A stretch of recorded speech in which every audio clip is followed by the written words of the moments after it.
तो तुर्की को लेकर बड़े खबरें हैं कि तुर्की की डिफेंस इंडस्ट्री जो है, देखिए नेटो की समिट होने जा रही है अगले महीने अंकारा में, राजधानी में, तुर्की में। और वहाँ पर जो है नेटो चीफ का जो बयान आया है, जो उनके इशारे आए हैं, उसके मुताबिक अंकारा में नेटो समिट के दौरान एक बड़ा डिफेंस इंडस्ट्री डे होने जा रहा है, जिसमें हथियारों की दुनिया भर की, खासकर नेटो देशों की कंपनीज आएंगी और कई कॉन्ट्रैक्ट्स होने वाले हैं, डिफेंस डील होने वाली है। और बताया जा रहा है कि अमेरिका ने जो है वो मुहर लगा दी है। डोनाल्ड ट्रंप ने तुर्की को 6,600 करोड़ के जेट इंजन्स देने के लिए जो है वो स्वीकृति दे दी है, उस पर मुहर लगा दी है।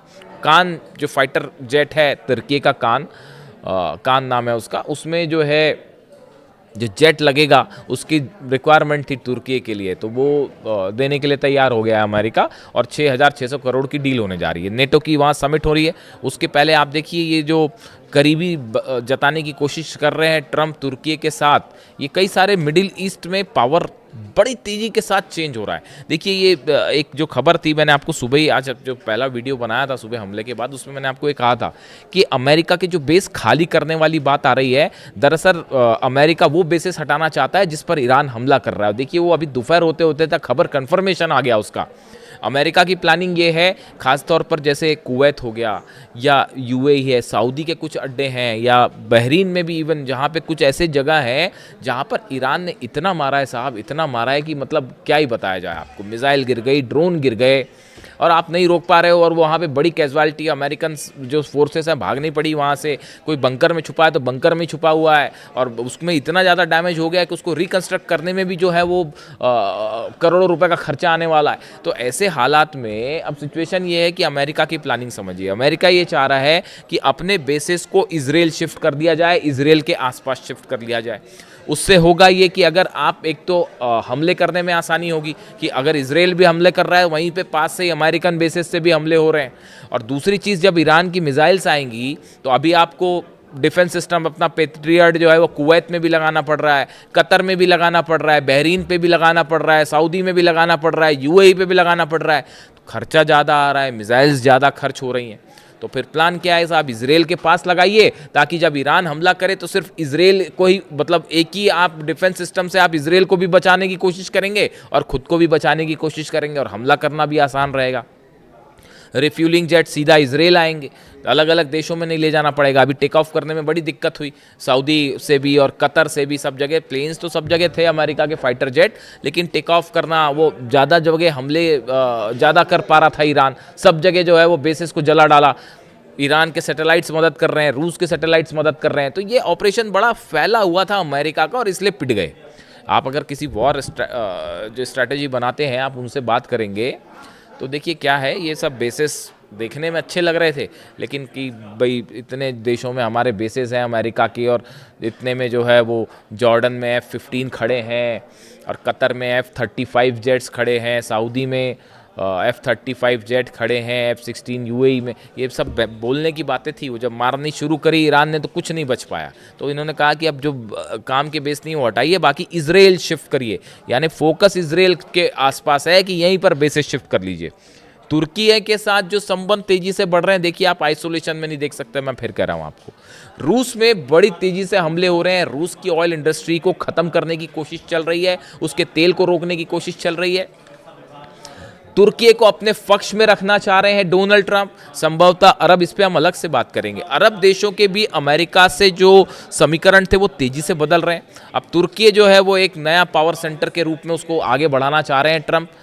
क्या उसमें, उसके पीछे उनकी मंशा क्या है, ये कई इस पर अलग अलग राय है, इस पर हम एक अलग प्रॉपर वीडियो करेंगे। लेकिन देखिए अभी हालात ये है कि जितने अरब देश हैं सब के सब खौफ में है कि कहीं आज रात को जो है ईरान की तरफ से फिर बड़ा हमला तो होने नहीं जा रहा। और ये जो बयान आए हैं खास तौर पर डोनाल्ड ट्रंप के और जेडी वेंस के, कि आगे आगे देखिए क्या होता है और ईरान को बख्शा नहीं जाएगा, क्या एक बार फिर बड़ी स्ट्राइक आज रात को देखने को मिल सकती है। कई तमाम डिफेंस एक्सपर्ट इस तरह की राय जाहिर कर रहे हैं कि एक बार फिर ईरान पर बड़ा हमला हो सकता है, स्ट्राइक्स हो सकती हैं, और इस बार हमला तेहरान पर भी हो सकता है। यानी देखिए अभी तो इस सिरिक आइलैंड्स के आसपास की बात थी, लेकिन अब हमला टेरिटरी पर भी हो सकता है। इसके लिए ईरान की सेना पूरी तरह से तैयार है। ईरान के सारे कमांडर्स को सुप्रीम लीडर की तरफ से आदेश आ चुके हैं कि जो भी जैसा भी हमला होता है उसका फौरन जवाब दिया जाए और करारा जवाब दिया जाए। आईआरजीसी के तमाम कमांडर्स यही बयान दे रहे हैं कि अब की बार अगर हमला किया तो जंग वैसी नहीं होगी, हमले वैसे नहीं होंगे जैसे पिछली बार हुए, उससे कहीं ज्यादा बड़े हमले करेगा ईरान। इस तरह की बातें सामने आ रही हैं। जब से सीज फायर हुआ है उस सीज फायर के अगले दिन से ईरान में ड्रोन चाहे बनाना हो, चाहे मिसाइल्स हो, चाहे डिफेंस सिस्टम हो, हर दिशा में ईरान तेजी के साथ इस बात के लिए तैयार हो रहा है कि जंग हो सकती है। ऐसे ही इंडिकेशन तमाम इंटरनेशनल जो एजेंसीज हैं, चाहे वो केजीबी हो रूस की, चाहे चाइना की हो, तमाम एजेंसीज इस ओर इशारा कर रही हैं कि ईरान को एक बार फिर नए सिरे से घेरने की कोशिश चल रही है। देखिए, जब कोई एमओयू साइन होता है और मामला शांति की तरफ आगे बढ़ता है तो उसके इंडिकेशंस देखने को मिल जाते हैं। लेकिन यहाँ हालात ये हैं, अमेरिका अपने एयरप्लेन्स की, अपने सैनिकों की, रिफ्यूलिंग जेट्स की, रडार्स की रीपोजिशनिंग में लगा हुआ है कि एक नए तरीके से ईरान पर हमला किया जाए। तो उसके लिए बहुत ज़रूरी है। देखिए, कभी भी जब जंग होती है तो उससे क्या होता है कि आपने अगर कोई मिसाइल फायर की तो जो दुश्मन देश होते हैं, बड़ी सारी एजेंसीज जो हैं वो इस बात का अंदाज़ा लगाती हैं ये किस बेस से फायर हुआ, कौन से टाइप की मिसाइल फायर हुई, वो कितने एल्टीट्यूड पर जो है ऊपर तक गई, कहाँ पर उसने हिट किया, क्या उसको रोक पाया, डिफेंस सिस्टम नहीं रोक पाया। चीन ने इस हमले के दौरान, चीन और रूस ने अमेरिका की जितनी मिसाइल्स फायर की गई, जिन लोकेशन से मिसाइल फायर की गई, जिन बेसिस से फायर की गई, एक एक चीज़ को डिकोड कर लिया है। यहाँ तक कि F-35 जेट्स जो गिरने शुरू हो गए, उसकी बड़ी वजह ये थी उसका हमला करने का पैटर्न जो है वो ईरान भी अब अच्छे से समझ चुका है और उसका बड़ा एनालिसिस किया गया है कि कैसे अमेरिकन जेट्स को फंसाया जाए और गिराया जाए। यही वजह थी कि 42 प्लेन गिर गए। और अब हालात ये है कि अगर अमेरिका की तरफ से, पहली बात तो हमला जो कुछ हुआ उसमें जहाज़ का कहा गया कि ईरान ने जो है वो जहाज़ पर हमला किया, ड्रोन स्ट्राइक की, इसीलिए हमने हमला किया, जबकि हालात जो हैं वो इससे कहीं ज़्यादा आगे बढ़ चुके हैं। चाहे एमओयू को लेकर हो, एमओयू की शर्तें हों, और चाहे हॉर्मूज़ हो, हॉर्मूज़ में हालात बेहद तनावपूर्ण हैं। दोनों तरफ से जहाज़ फंसे हुए हैं, किसी की हिम्मत नहीं हो रही वहाँ पर जहाज़ों को लेकर आगे बढ़ने की कि कब कौन कहाँ से स्ट्राइक कर दे। और ऐसे में वो नए रूट की जो बात है वो भी फंस चुकी है।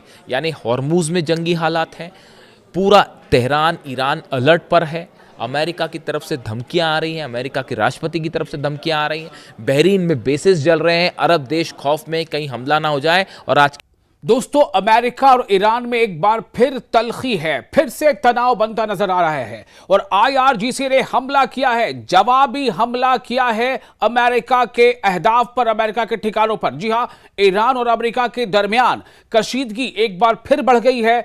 ईरान की इस्लामी इनकलाबी गार्ड्स कोर यानी आईआरजीसी नेवी ने दावा किया है कि उसने अमरीकी फौजी टारगेट्स को निशाना बनाया है। ईरानी हुक्काम के मुताबिक यह कार्रवाई ईरानी साहिली इलाकों पर होने वाले अमरीकी हमलों के जवाब में किया गया जवाबी हमला है, यानी पलटवार है।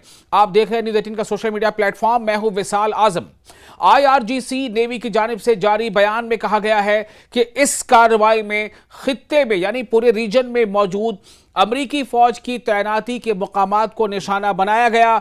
ईरान का कहना है कि अमरीका ने इससे पहले ईरानी साहिली इलाकों पर, यानी ये ईरानी कोस्ट है, वहां पर फिजाई हमले किए, एयर स्ट्राइक किए थे, जिसके बाद यह जवाबी कार्रवाई की गई है। बयान के मुताबिक अमेरिका ने आबनाए हुर्मुज से यानी स्ट्रेट ऑफ हुर्मुज से एक जहाज के गुजरने को जवाज बनाकर कार्रवाई की। ईरान का मौक़िफ़ है कि अमेरिका मुख्तलिफ बहानों से अपने वादों और मुआहिदों की खिलाफ वर्जी करता रहा है। ये ईरान कह रहा है कि अलग अलग हीले बहानों से अमेरिका ने जो एक एमओयू साइन किया है, मेमोरेंडम ऑफ अंडरस्टैंडिंग साइन किया है, उस पर दस्तखत हुए हैं दोनों मुल्कों के, जो ईरान के साथ, ईरान अमेरिका के बीच, उसकी जो है एक वायलेशन किसी न किसी बहाने से अमेरिका लगातार कर रहा है। दूसरी जानिब अमेरिकी सेंट्रल कमांड यानी सेंटकॉम ने भी ईरान में बाज अहदाफ कहते हैं टारगेट को, बाज टारगेट्स पर हमलों की तस्दीक की है। अमरीकी हुकाम का कहना है कि यह कार्रवाई एक ड्रोन हमले के जवाब में की गई है। यानी ईरान कह रहा है कि चूंकि अमेरिका ने ईरानी कोस्ट पर हमला किया, एयर स्ट्राइक है, इसलिए ईरान जो है वो उसने जवाबी हमला किया। अमेरिका का कहना है कि हमने हमला बेशक किया, लेकिन हमने कुछ ड्रोन हमले की जवाबी हमला किया, जिसमें उनके मुताबिक सिंगापुर के परचम बरदार माल बरदार जहाज MV एवर लोली को निशाना बनाया गया था, जैसा अमेरिका का कहना है। सेंटकॉम का कहना है अमेरिकी दावे के मुताबिक ये वाकया आबनाए हुर्मुज यानी स्ट्रेट ऑफ हुर्मुज के करीब ओमान के साहिली इलाके में पेश आया। तहम ईरान ने हमेशा की तरह इन इल्जामात को मुस्तरद कर दिया है। ईरानी हुकाम का कहना है कि वो गैर फौजी अहदाफ को निशाना बनाने की पॉलिसी नहीं रखते। फिर से सुनिए क्या कहा गया ईरान की तरफ से। ईरानी हुक्काम कहते हैं यानी जो भी ऑफिशियल्स हैं, आला जो ऑफिशियल्स हैं, उनका कहना है कि वो गैर फौजी अहदाफ, ऐसा कोई भी टारगेट जो कि नॉन मिलिट्री हो, वो उसको निशाना बनाने की पॉलिसी नहीं रखते हैं। ये ईरान कह रहा है। ईरान ने यह भी कहा है कि बाज अनासिर ऐसे हमलों को ईरान से जोड़ने के लिए मुबैना तौर पर फॉल्स फ्लैग कार्रवाइयां कर सकते हैं। यानी इसमें कहीं ना कहीं कोई साजिश भी हो सकती है ताकि उस हमले से ईरान को जोड़ दिया जाए और इसके नतीजे में अमेरिका फिर ईरान पर जवाबी हमला करे, फिर ईरान अमेरिका पर हमला करे। और ये जो काफ़ी मेहनतों के बाद, काफ़ी कोशिशों के बाद, कई मुल्कों के लगातार कोशिशों के बाद और कई देश मतलब दुनिया के कई देशों के लगातार आप कह सकते हैं कि आरजुओं के बाद, मेहनतों के बाद अमेरिका और ईरान के बीच MOU पर दस्तखत हुए हैं, मेमोरेंडम ऑफ अंडरस्टैंडिंग पर दस्तखत हुए हैं, लेकिन हालात को बिगाड़ने की कोई कोशिश कर सकता है, ये ईरान का कहना है। IRGC के बयान में यह भी कहा गया है कि अमेरिका ने दोनों देशों के दरमियान हाल ही में होने वाली मफाहमती यादाश्त यानी मेमोरेंडम ऑफ अंडरस्टैंडिंग यानी MOU की खिलाफ वर्जी करने की कोशिश की है, उसे वायोलेट करने की कोशिश की है। ईरान का कहना है कि इसका मुनासिब जवाब दे दिया गया है। ईरानी फोर्स ने खबरदार भी किया है कि अगर मुस्तकबिल में यानी इन फ्यूचर ऐसी कार्रवाइयां दोबारा हुई तो उसका जवाब पहले से ज्यादा सख्त और वसी होगा, यानी ज्यादा फैलाव के साथ होगा। यह आपको वाजे कर दें कि इससे कबल 7 अप्रैल को अमेरिकी सदर डोनाल्ड ट्रंप ने जंग बंदी का ऐलान किया था। ताहम हालिया वाकयात के बाद एक बार फिर रीजन में कशीदगी यानी तनाव बढ़ने के खदशात पैदा हो गए हैं। फिलहाल दोनों जानिब से सख्त बयानात सामने आ रहे हैं, जबकि आलमी बिरादरी यानी वर्ल्ड कम्युनिटी जो है वो सूरत हाल पर गहरी नजर रखे हुए है। अब देखना यह होगा कि आने वाले दिनों में यह तनाज़ा मजीद शिद्दत अख्तियार करता है या सिफारती कोशिशों के जरिए हालात को काबू में लाया जाता है। फिलहाल इतना ही, लेकिन हाँ, हालात जैसे जैसे बदलेंगे वैसे वैसे आपको हम कोशिश करेंगे कि आपको अपडेट रखें, आपको ताज़ा जानकारी पहुंचाएं। आपको ये वीडियो कैसा लगा, आप इस बारे में अपने तासुरात हमें कमेंट बॉक्स में लिखकर शेयर कर सकते हैं।